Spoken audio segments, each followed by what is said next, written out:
Hello loyal followers, I am back with another Fortnite Save the World video, and this time I'm going to talk about Love Ranger Jonesy and his most important ability, Shockwave.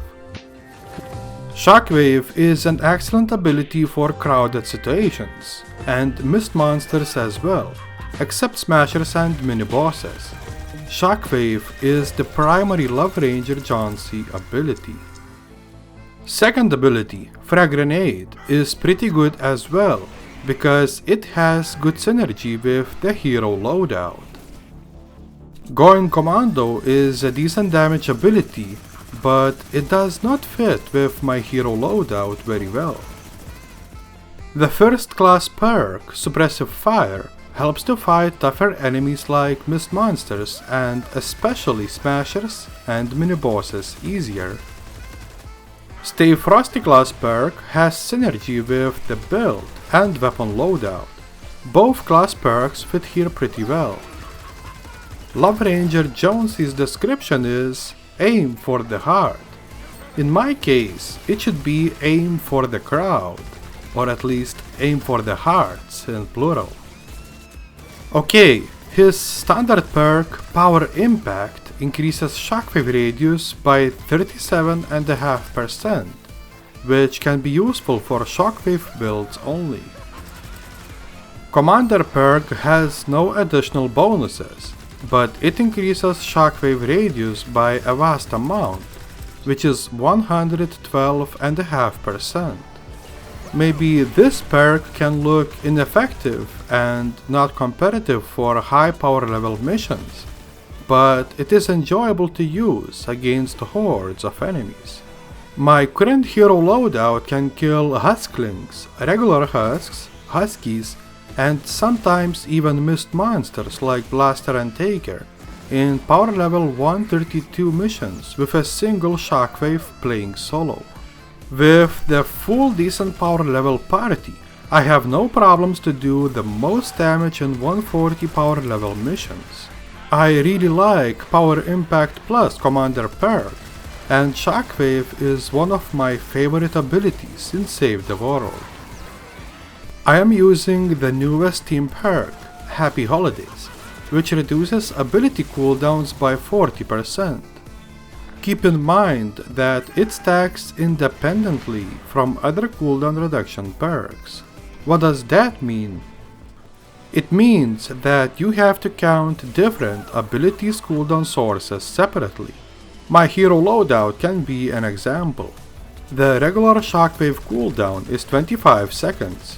So because I have shockwave cooldown reduction perk in the support team, I have to count it first, and then count team perks 40% cooldown reduction. 25 seconds minus 24% is equal to 19 seconds. Now we can apply team perks cooldown reduction. So 19 seconds minus 40% is equal to 11.4 seconds. That's the actual shockwave cooldown in the Crowd Slapper build. The first support perk is Doppler Effect, and it decreases shockwave cooldown by 24%. This perk reduces shockwave cooldown by 6 seconds. Doppler Effect support perk and the Happy Holidays team perk decrease shockwave cooldown a little bit more than 50%. If you want to use Doppler Effect perk, you need Shock Trooper Renegade, and you can recruit him on the collection book under the Heroes tab. The second support perk is Energy Siphon. Eliminations with energy damage restore 8.5% of missing shields. Energy Siphon is the only survivability perk in the Crowd Slapper build, so it is essential if you want to survive and enjoy the build. You need Intergalactic Ken to use Energy Siphon perk, and if you don't have him, you need a hero voucher to get him, or wait until he is available again. The third perk is a decent shockwave and other abilities damage buff, because Ghoulish Cackle increases ability damage up to 37.5%, based on the percentage of your missing health. So if you are missing at least 37.5% of your maximum health, your abilities will deal 37.5% more damage. Ghoulish Cackle has good synergy with Energy Siphon survivability perk, so you can stay on about half health and survive by regenerating shields with every elimination. Only Halloween Outlander Willow has Ghoulish Cackle perk, so if you don't have her, you have to wait until she is available again. The next perk is Space Technology, and it increases ability energy damage by 15.5%. Shockwave and frag grenades are dealing energy damage, so Space Technology perk is buffing them both. Azalea Clark has Space Technology perk, and you can get her if you have a hero voucher. The last support perk in the Crowd Slapper build is Subwafers. With this perk in your hero loadout, you have a 32% chance to get Subwafers when you are harvesting metal objects. Subwafers increase damage by 50%, decaying over 8 seconds, so if you have eaten a Subwafer and you will use Shockwave ability immediately, you will get 50% damage buff. Totally Rad Outlander, main stage Gwen, has Subwafers perk, so if you don't have her in your possession, you need a hero voucher if you want to get her right now. The first gadget I am using is a Slow Field. This gadget is useful versus crowd and versus mist monsters and mini-bosses. The second gadget is Stationary Hover Turret. It is useful for this build because it is dealing energy damage, so every elimination will regenerate your shields. The first weapon slot is occupied by Subwafers, 50% damage buff to Shockwave ability. I have a Nocturno Assault Rifle in the second slot. My Nocturno is dealing energy damage. That's why I am using it. So you can use every weapon you like if it is dealing energy damage. Why energy damage dealing weapon? Because you can regenerate your shields by eliminating husks with energy damage weapons. Energy Siphon support perk. And I have the Baron in the third weapon slot. I am using it to move 42% faster, so it is like a tool, not a weapon in this case. I have slaughtered some mist monsters. I can say that the Crowd Slapper build Shockwave is powerful enough to deal with the mist monsters pretty effectively. Blasters and Takers can be killed almost without a sweat. Because of the Shockwave's impact, you should knock back mist monsters often. Shockwave is not powerful enough to use it versus smashers or mini-bosses. You need a weapon for them.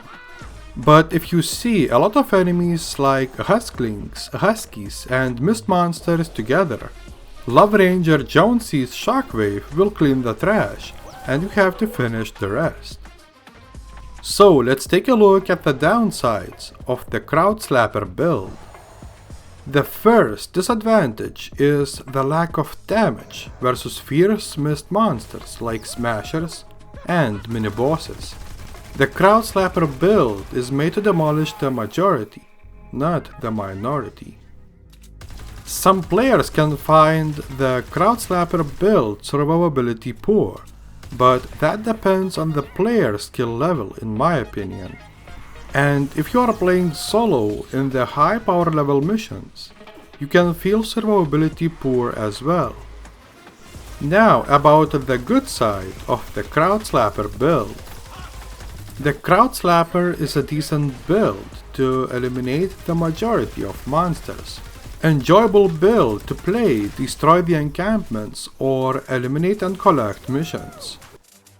Shockwave is a pretty powerful ability these days after ability damage buff and Happy Holidays Team perk release. If you see a lot of different enemies together, a single Shockwave will kill a lot of them and will knock back the rest most of the time. It's time to rate the Crowd Slapper build. Love Ranger Jonesy in the commander slot increases the shockwave ability radius by a huge amount, making it an excellent choice to eliminate the trash. Playing in a decent power level party, Crowd Slapper build is still a good build even in the 140 power level missions. Strong versus the crowd, kinda weak versus smashers and mini bosses. Decent damage and survivability, a lot of fun, and a melting crowd. That's all you need for the area of effect build. I am giving rating A- for the Crowd Slapper build with Love Ranger Jonesy as a commander. Final thoughts on Love Ranger Jonesy. He is pretty good. I have played Love Ranger Jonesy a lot, so I can truly say that he is a good hero. And he can be one of your favorite heroes if you like the shockwave ability and you want to watch the melting crowd. If you have enjoyed the video and you find it informative and exciting to watch, please press the like button. And if you really enjoyed it and you want to watch more videos in the future and support the channel, be sure to sub. Have a great time and peace out.